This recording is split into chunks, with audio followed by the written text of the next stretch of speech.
Hi there, and welcome to the little apartment on the prairie. I'm going to make some red clover jelly, and I thought I'd show you how it's done.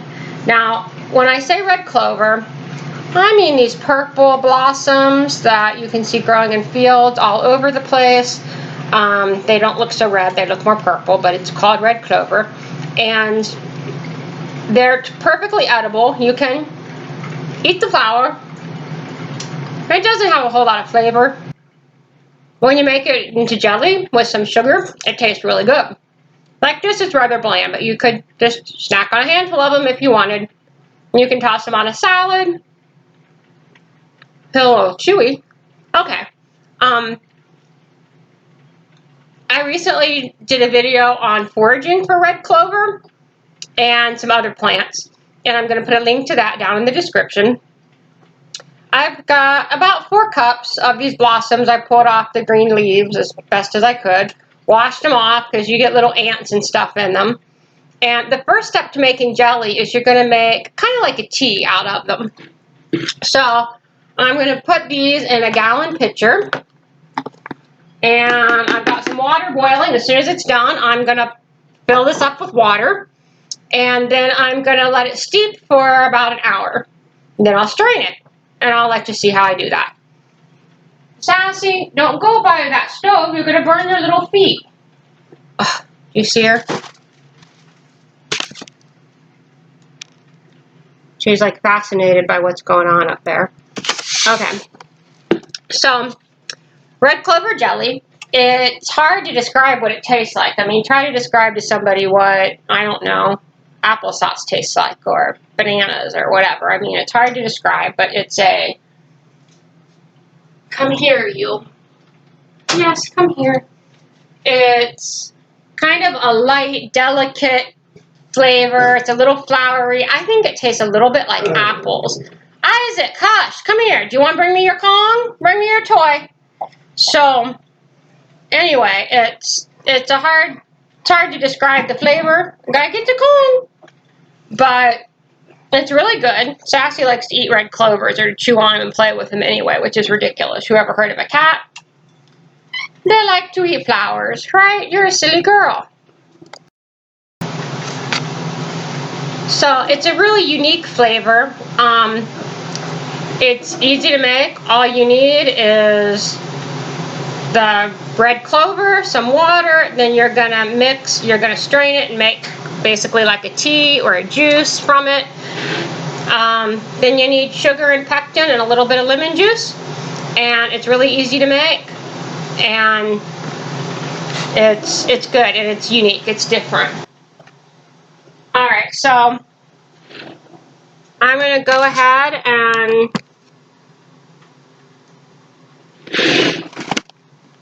pour some boiling water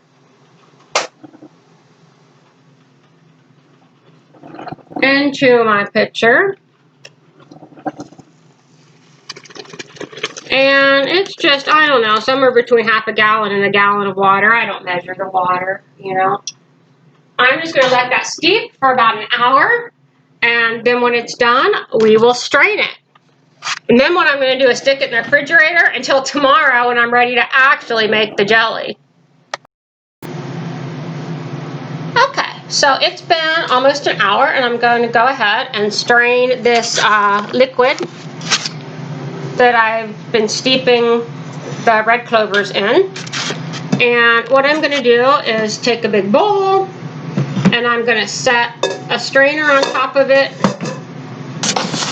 And I'm going to line the strainer with cheesecloth because it's just going to help make sure no little bits of the plant get through into the bowl. And this liquid looks really dark in color right now. I promise it turns into a really beautiful pink color when you make it into jelly. So I'm just going to pour. You want to pour kind of slowly, especially if you're not doing this over a sink. And you might wish to do it over a sink.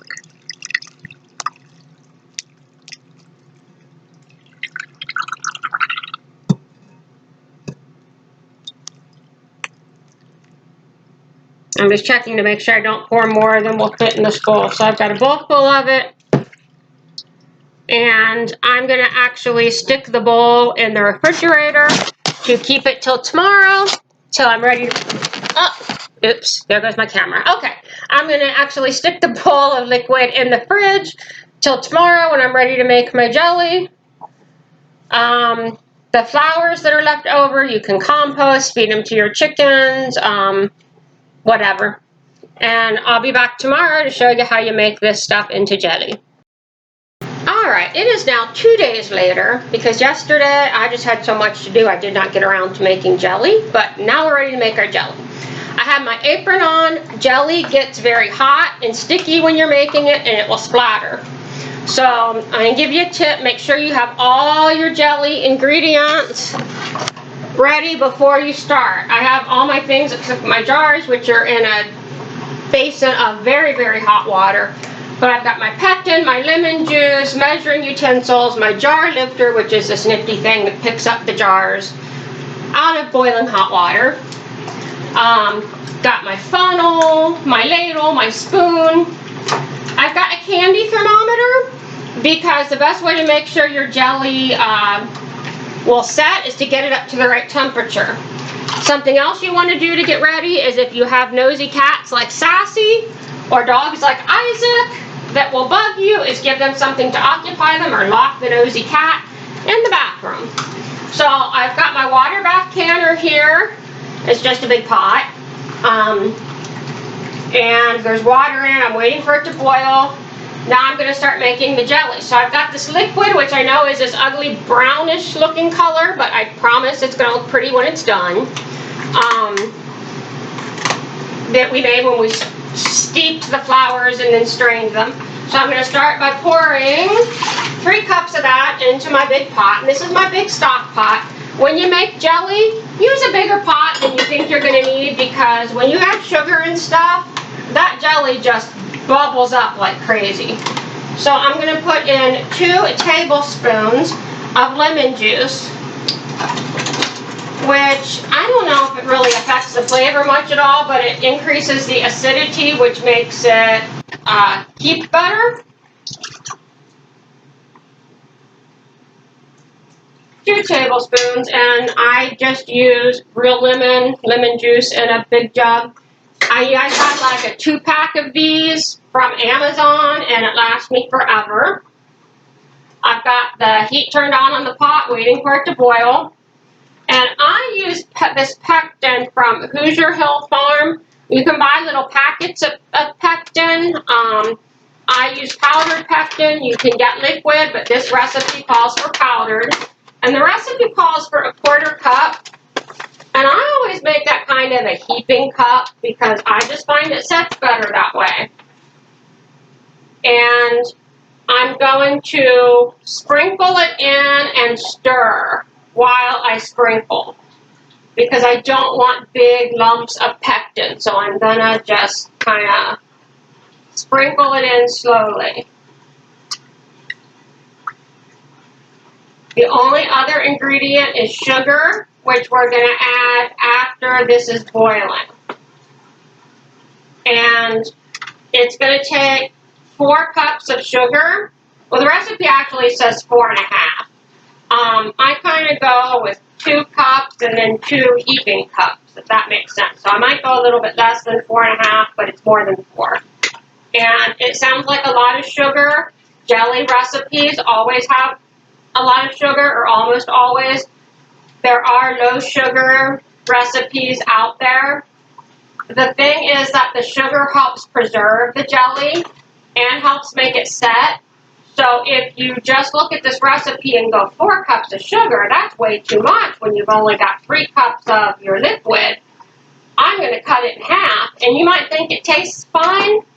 It might not set, or it might not keep well. So if you want a recipe with less sugar, you need to search for low sugar recipes. Don't just take a recipe that you found and cut the sugar in half. That initially seems like a good idea, but it's really not.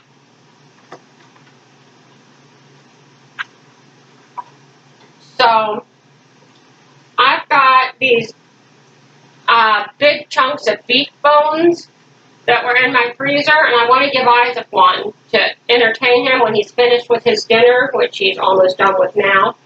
Except they're all frozen together, and I can't get them apart. I tried banging the whole big lump. Let me grab them and see if I can get them apart. I tried banging the whole big frozen lump on my kitchen counter, and these things are not coming apart. So Isaac's going to have to get something else to entertain himself with, and I'm going to let those thaw enough so I can get them apart, and I'm going to wrap them separately because that's ridiculous.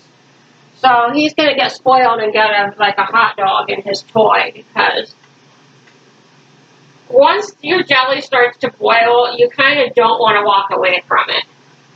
The reason you're using this giant pot, and it looks like it's not that full, is because when it starts to boil and you add the sugar to it, it's going to bubble way up. Trust me when I say you do not want it to bubble over. It will be like a very sticky syrup, and it will stick to your stove and your burner and your pot. And if it drips off your stove, it will stick to your kitchen floor, and you will regret it.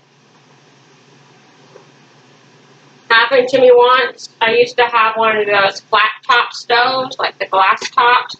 Oh my God, was it hard to get that syrup off of there.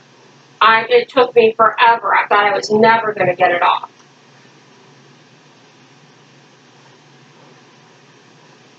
I'm going to turn this light on so I can see a little better. You get a lot of steam here, and it can be kind of hard to see what your jelly's doing through all the steam. It's going to be boiling in a minute, and then we will add the sugar.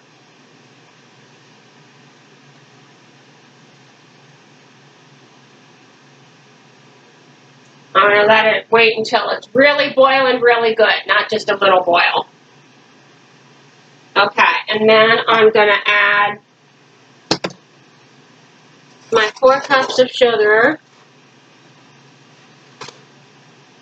And I know the first time I made jelly, I was like, oh, this is terrible, and can I make it with Splenda instead? And, you know, you can make jelly with Splenda, but you need to find a recipe that's designed for that.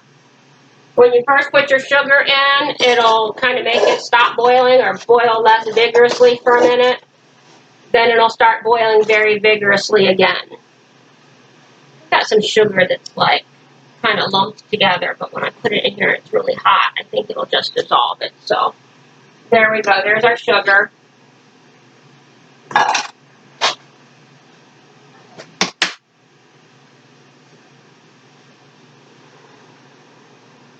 And we're going to stir it till it dissolves, and we just want to bring it to a really vigorous boil.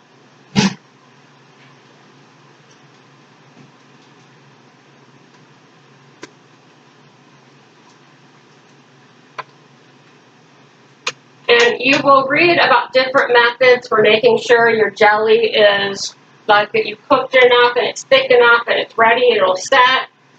There's one method where you put a plate in your refrigerator or your freezer so it's chilled, and then you put a teaspoon of jelly on it, and it should gel. You know, what it is when it's a syrup, it's kind of like if you're making Jell-O and you've got this, hot liquid, and then you pour cold liquid in it, it's still liquid, and you have to set it in the fridge for a while before it becomes Jell-O, or gelatin, and that's kind of what your jelly is like at this stage. It's like the syrup that you have for Jell-O. Isaac, do you want to come here?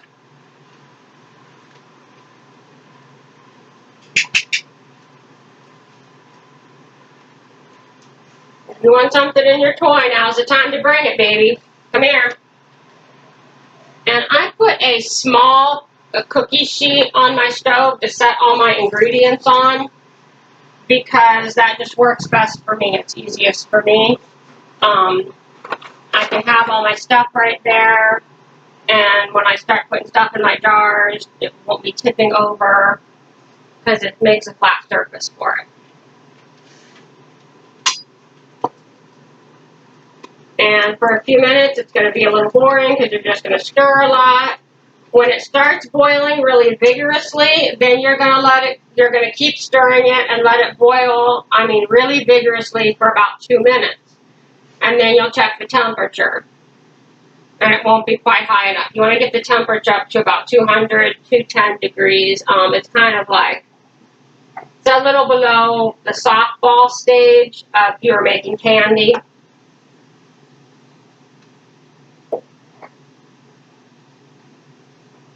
Yeah, it's a little bit, because that's over, like over 220, isn't it? That's like 230 or something. Some of the numbers on my thermometer are rubbed off, but it has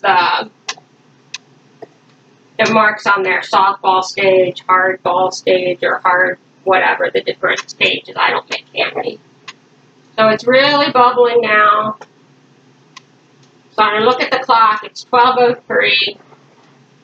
And I'm going to stay right here. If it looks like my pot's going to boil over, I'm going to pick up my pot to take it off the heat for just a second so it doesn't boil over, but I'm going to keep it boiling and keep stirring it. And it's hot. If you have air conditioning, you'll like making jelly a lot better. If you do this without air conditioning, you're going to be hot. So while it's bubbling away, I'm going to grab a couple of my jars out of my basin of hot water. And I'm going to kind of run back and forth with my jars and stir for a minute and grab a couple jars and stir for a minute.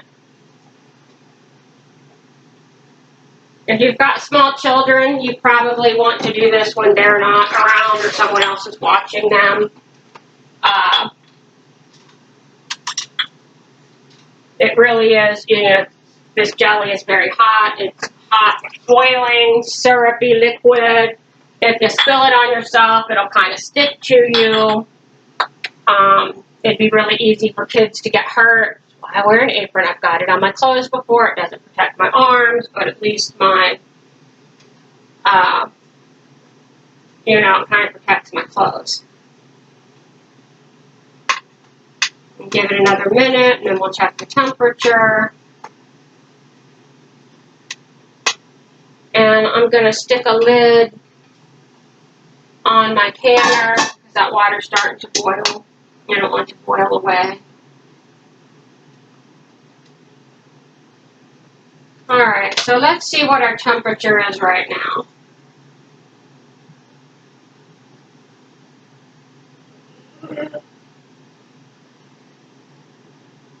It's about 190, 200.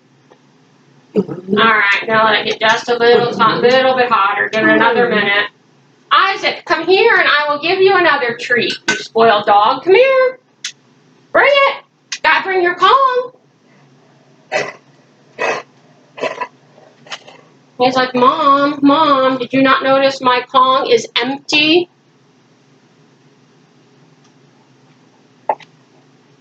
Get it? And he's like, it's all slippery. I know it's slippery. It's dog slobber. Okay, so you put your funnel in your canning jar. You use your funnel because that way you're less likely to make a big mess when you try to fill up your jars. There should be a line in the funnel that shows you how full to fill them. You want to leave just a little bit of space at the top. They call that head space, I guess because it's on top. I don't really know. Yeah, see, that looks like I can put in just a little bit more. And I don't know if you can see it. It's a pretty pink color now. And you're just going to start filling up your jars. I've got 6 jars here. I've got a couple more jars still in the hot water if I need more. These jars, these are 8-ounce jars or half-pint jars, which is what I usually make jelly in. I used to make like some jelly flavors that people liked a lot. I would make in bigger jars, but they didn't set as well. Small jars were more likely to set, and what I mean by that is that if your jelly doesn't set, it's like you've got a jar full of syrup, a jar full of liquid. You don't have actual jelly. And that's super frustrating, and there is a way to fix it if your jelly doesn't set. what you do is you open your jars and pour all the liquid into a pot. You boil it. You add a little bit more sugar, a little bit more pectin. You use your thermometer to make sure it's getting up to 210 or 220. And then you put it in clean jars and, can it again. And that should fix your jelly. But it's still super frustrating, and you can wait a long time to fix it. Like that syrup is in a jar, it's safe, it's not going anywhere, it's not going to spoil if your jar is sealed. So you can wait till you get back to it. Looks like this is going to be about 5 jars. I just always have extra jars because I never know for sure how many jars I'm going to end up making when I make different recipes. You'd think I would know that, but I think I forget. Alright, so when you put the lids on your jars, you put the flat lid on, and these jars are sitting on a towel.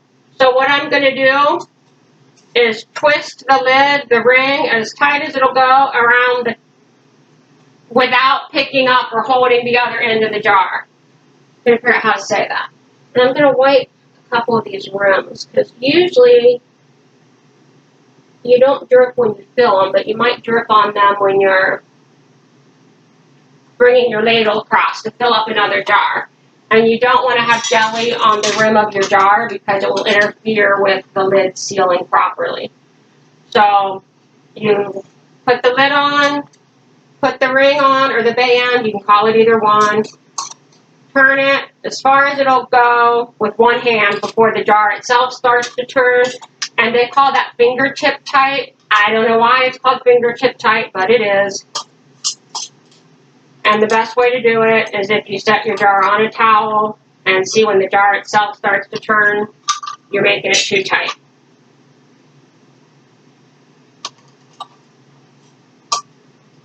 And these jars are very hot, and I got a lot of steam coming out of this canner, so you want to be careful.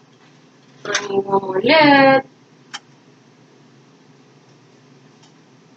I'm using new lids. Actually, 4 of these jars were new, had never been used before.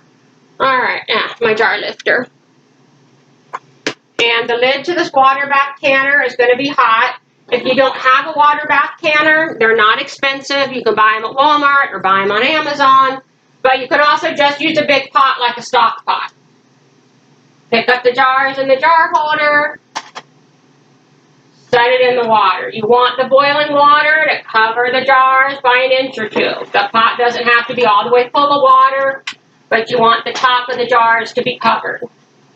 Set them in there so they're not touching each other. They're not touching the edge of the pot. They've got a little bit of room. That's boiling good.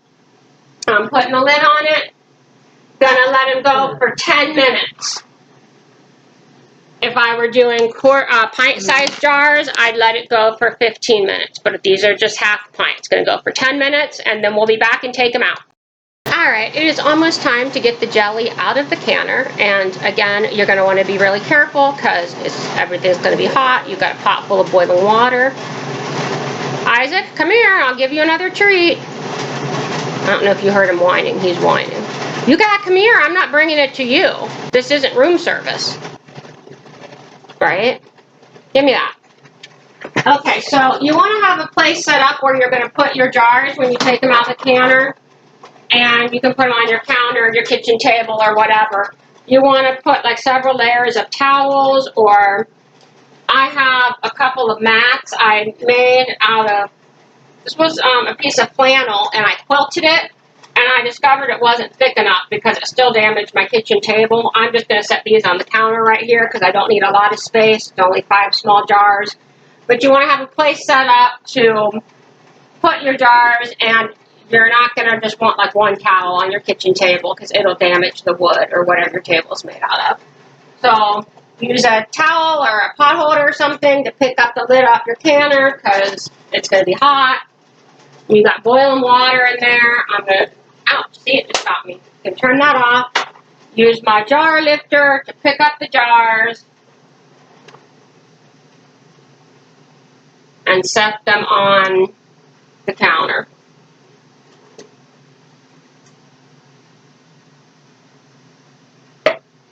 Did you hear that pop? That was the lid sealing.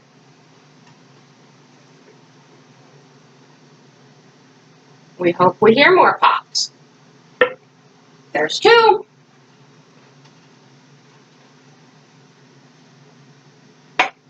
3. 4. That wasn't one I hadn't even taken out of the pot yet. 1 more I haven't heard yet. Actually, I'm going to bring a jar over and see if you can see the color. Can you see that color? And I'm not sure, it looks quite pink. It looks a little bit orange on the camera, but it's a beautiful pink. I promise it is. Alright. So I'm going to leave it alone for 12 to 24 hours, not touch it, not do anything with it. And then I'm going to go along and push on the tops, on all the tops. If any of them flex at all, then they didn't seal correctly. And there's one I still haven't heard pop, but sometimes they don't pop right away. I'm going to let it sit for a little bit, and then I'll, like tomorrow morning, I'll check and make sure they're all sealed. And I'll see if the jelly is setting. Can't talk today. If the Jello, okay, let me start over. I will see if the jelly is setting. Yes. And I talked earlier about what you do if it doesn't set and you have to go back and fix it, which is a pain, but at least it is fixable. I'll put the recipe for this down in the comments or in the description. Let me know if you try it and how you like it, or if you make jelly out of any other flowers. I do dandelion jelly the exact same way I do this. And I haven't made it, but you can make jelly from violets. You can make it, I believe, from roses. You can make it from a lot of different flowers. So let me know if you make it out of any other flowers. Don't forget to give this video a thumbs up if you enjoyed it. Subscribe if you haven't. If you hit the little bell, then you'll get notified when I post new videos. And everybody have a great day.